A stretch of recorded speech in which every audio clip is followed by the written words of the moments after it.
How's it going, guys? Welcome back to the Black Metal Rebellion. I'm your host, Jesse Morgan, and today we're going to be doing 5 more horror movies to either watch or avoid. This will be the 9th in the series. After this, I will just be naming them part 10, 11, etc. I'm not going to be naming how many movies I'm going to be doing in the series. I'm just going to name it sequentially. So, with that out of the way, let's get started. The first one is a kind of Christmas-related horror movie. This one's called Better Watch Out. Now, this one, I'm not sure if all of you've seen this yet or not. It's kind of hit or miss with some people on their radar, but it was really good. It comes across from the trailers as one of those like Home Alone kind of Christmas movies, but with like more of a horror element to it. Kind of a home invader has come in and they have to like defend the home and themselves against whoever it is that's has broken in to the house. The babysitter's there with her ward that she has to look after, the kid for the night, and has to figure out who's trying to infiltrate the house and why and how to stop them and whatnot. But there's also a twist in here that I am just dying to give away, but I'm not going to. I think you need to go see this. It's a really, really good movie. Yeah, the character development in this is pretty interesting.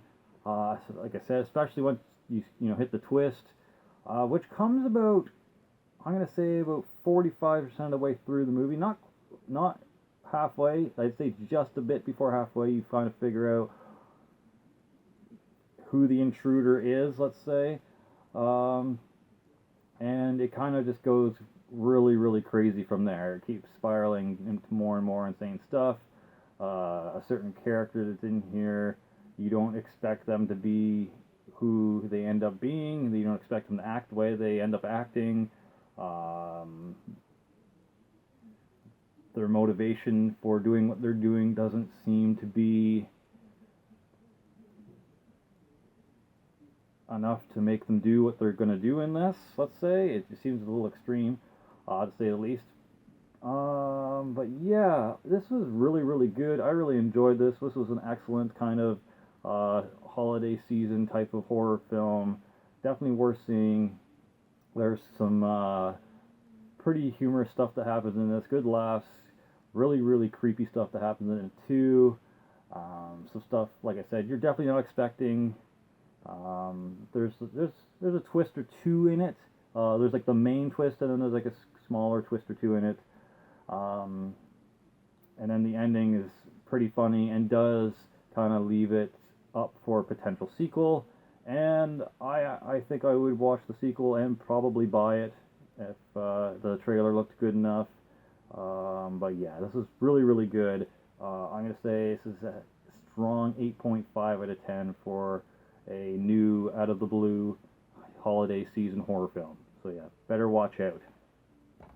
Great stuff. The next one, I'm a big fan of the series, and I was looking forward to seeing what the next installment of this had going for it. I even have a prop, let's say, for this thing.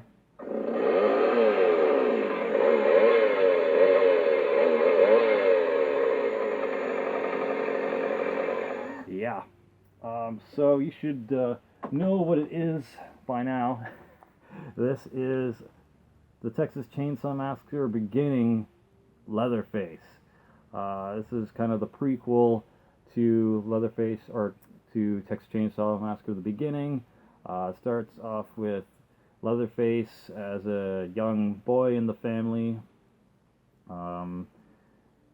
They're not the Hewitt family anymore, it's the Sawyer family apparently. But either way, whatever their last name is, it's probably fake anyways. They probably have many identities and aliases, considering the murderers on the run from the law. But yeah, it starts off with the family kind of a meeting, capturing some person. The mother of it's trying to say he needs to pay for his sins or pay for whatever he's done wrong to the family, and forces the young boy at the beginning to use the chainsaw and cut up the guy, and then kind of shit kind of goes awry from there. They get split off from the family. Leatherface and his brother, I think, older brother, gets sent off to an insane asylum. The mother has to figure out a way to break them out or get them out legally, because she does actually try to do it legally, which is weird. But yeah, shit just kind of goes bad from there again, and they escape. And then there's a pursuit by the police officer here. There's some really, really gross out, cringy scenes. Not bad, but like they're just like, oh my god, like they're definitely going for the gross out and shock value effect in this for sure. At a couple scenes, like this one chick has burn marks all over her body, but it's just really bad. You need to see it, and by bad I mean like good, but in a horror way. So bad, good, bad, not bad, good. Go see this for sure. Definitely check out Leatherface. It's not the most amazing, Texas Chainsaw Massacre related film, but it's definitely not the worst. New Generation was awful. I'm not a big fan of some parts of the second original Chainsaw Massacre movie. But yeah, this was not too bad. We don't need to see why Leatherface ends up becoming this mental kind of psychotic serial killer in the Sawyer family or Hewitt family or whatever they want to call them in this series. But it was neat to see their take on it. It's gruesome. It is brutal. There are some crazy scenes in here that will make the most veteran horror movie watcher maybe clench their butthole a bit about. But yeah, it's good. Definitely worth checking out. I'm gonna give it a 7 out of 10, maybe 6.5. I think 6.5 actually is probably more appropriate. But there are a few scenes in here that, even if you don't like the movie as a whole, those scenes are like, holy shit. So definitely make sure you chisel out an hour and a half out of your time to go check this out somehow.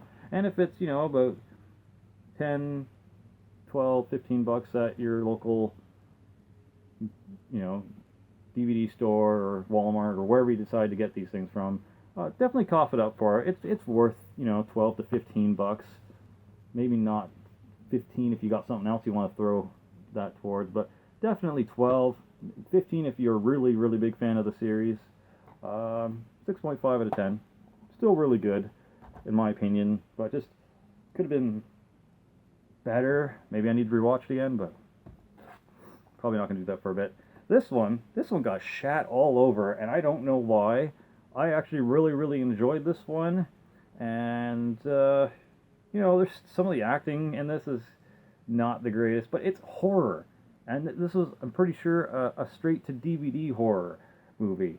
But we've been waiting for this movie for a long, long time, so I guess maybe the anticipation was making people's expectations for this to be higher, but it shouldn't have been. But anyways, I'm talking about Jeepers Creepers 3, third time's a charm, whatever they want to call it. I'm just happy to see the Creeper back as the trench coat, cowboy hat, axe-wielding maniac version of the character. There's a couple of times where you do see, his wings come out and he's like that kind of creature-y thing. But for the most part, he's just kind of like this dark dude in a trench coat and a hat covering his eyes so you can't really see him. Like that. This is awesome. I love that. I love how he was like that in the very first film. Made it even creepier. I'm a big fan of that kind of like serial killer stalker look. Just the trench coat, the big cowboy fedora hat, and like a singular weapon chasing you down. Like it's creepy. It definitely pulls from like the darker psyche of your mind. And then you get his creeper face going on there. That's pretty neat. They didn't try to make it a creature fest in this one, which was nice. There's some weird backstory parts to it, and some stuff that they definitely super danced around showing you. Spoiler alert, skip ahead maybe 40 seconds if you don't want to hear it, but there's a scene in here where this lady here gets the creeper's a severed hand that he had a while back, and has kept it. And when she touches the thing, her eyes go like all rolled back, and she sees the beginning of how he became whatever he is, and saw what he saw. But they don't show you it. They skip that part completely, and they just say, "Oh yeah, you saw it, and it was brutal and crazy." But they don't show the audience that. They just show him, and they show this chick what it's like, and they're all like, "Oh my god, it's so horrible and crazy." Then fucking show us, asshole. But I guess that wasn't in the budget. It's almost like they could only afford 2 X-Men. No, but Deadpool joke there. But yeah, clearly the budget wasn't huge enough for this movie to give us the whole thing of what we wanted to see. But for what it was good. Lots of crazy, creeper tricks and classic stuff that he does in this. There's a way bigger emphasis on the bee eating you truck that he has, and has all the kind of booby traps and shit in it. So that's kind of neat. I like how they showed you more of that. But it was an overall decent romp. I'm going to give this one a 7 out of 10 for, the Jeepers Creepers series. It's a decent horror movie. There's some interesting kills.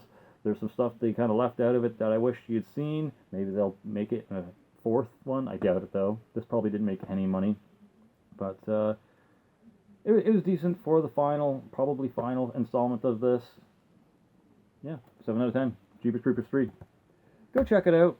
Like I said, if you got like 10 or 12 bucks lying around, pick it up. It's worth it, especially if you're a Jeepers Creepers fan.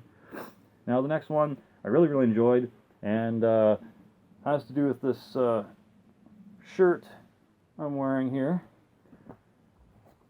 The new It movie, the remake.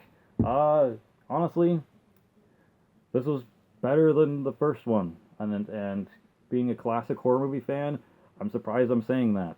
And considering how much mockery The Amazing Atheist and a couple other people did about the new Pennywise, the Bill Skarsgård version, it was good. Like, I really, really enjoyed it. There's some really, really funny parts with the kids in this movie.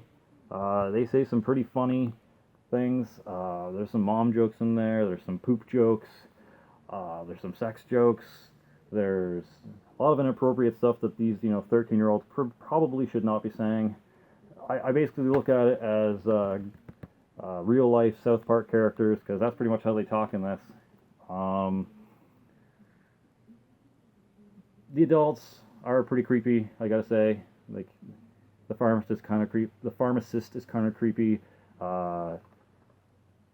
Whatever her name is in this, her dad's creepy.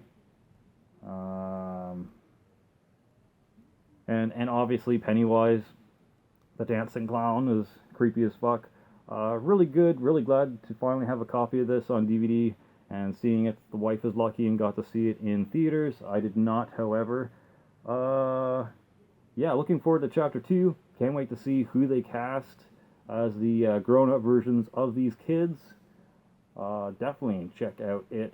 I don't know if you're a horror movie fan and haven't seen the remake. I don't know what you're doing, but definitely go check this out. Really, really good stuff. And there's a couple of scenes that are even more brutal than the original film. Like what happens to Georgie, for one. But yeah, pretty crazy stuff. Really, really enjoyed it. 8.5 out of 10. The remastered or remake of It. And the last one here. And I don't know what to say. Like, it's Jason Blumhouse doing Jason Blumhouse stuff. Happy Death Day was excellent. It's basically a hilarious, murderous horror movie version of Groundhog's Day. Every day she wakes up on her birthday and has to figure out a way to not die again. And there's some really, really funny scenes in it. This is a lot better than I thought it was going to be. I don't know what else to say. Then check it out if you have not. Jason Blumhouse has pumped out another great horror movie. That's for sure. There's some alternate endings, and the killer is definitely not who you thought it would be. Just when you think she's figured it out, nope, not that person either. So, oh well. Really funny though, good stuff. Also an 8 out of 10. Great movie. So that's it. Hope you enjoyed the 5 more movies to check out, watch or avoid. All of these are definitely watches. There's definitely no avoid ones in here. I recommend every one of these, especially Happy Death Day and Better Watch Out. The rest definitely check out as well. Appreciate your views. Thank you for sharing. Thank you for subscribing. But if you do want to help out the channel, I do have some stuff for sale. One being my Drakir demo for $12 shipped overseas, $10 in North America. I've got tapes of it as well for $12 shipped in North America and $14 shipped overseas. I also did a Rectal Depravity promotional full stream of the EP before this video. Hope you enjoyed it. Hope it convinced you to maybe purchase a copy. We are now selling them for $15 US shipped within North America. If you would like a copy in Europe or China or any place over there, contact Rectal Depravity at their Facebook page or on their YouTube channel. Let them know you want a copy, and you'll probably have a little bit cheaper shipping there. But the copies for North America are $15 shipped. Please pick up a copy. It'll help support the channel. And the last thing that we're also trying to get rid of here are some Super Slam Bros Brutal logo shirts with either Luigi Green or Mario Red backprint, which I am selling for $18 US shipped within North America. Thanks for watching. Hope you enjoyed. For Glory, for the Rebellion, Slammerella out.